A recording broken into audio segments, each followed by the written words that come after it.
Il dolore da sopportare dopo la morte della moglie in seguito ad una malattia un anno fa circa, forse per lui era troppo forte. Così, mercoledì verso le 18, Marco Favaro si è tolto la vita nella sala da pranzo della sua pizzeria al Settimo Cielo a Zero Branco.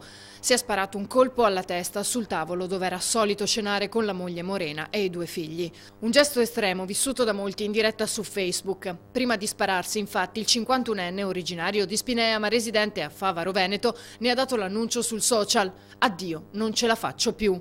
A poco è servito il susseguirsi di reazioni, richieste d'aiuto, diffusione dell'indirizzo o del numero di telefono per tentare di fermarlo. Marco aveva già preso la sua decisione.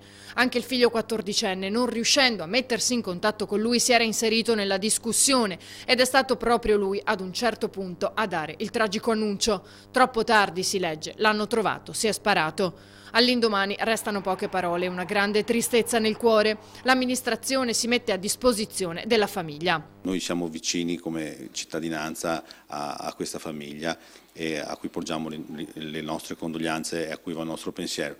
E se possiamo fare qualcosa anche a livello di istituzione come municipalità, sicuramente le porte sono aperte e se hanno bisogno cerchiamo di dargli una mano con tutte le possibilità e con tutti i mezzi di cui disponiamo.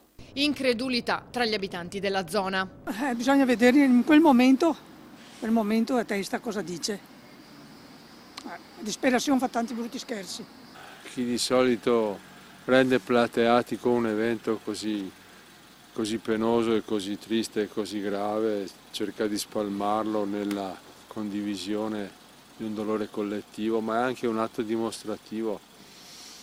Sicuramente l'angoscia deve averlo trasportato nell'ombra più profonda. Sempre dispiace, perché comunque dispiace, però come le ripeto, probabilmente se l'ha fatto avrà avuto i suoi validi motivi.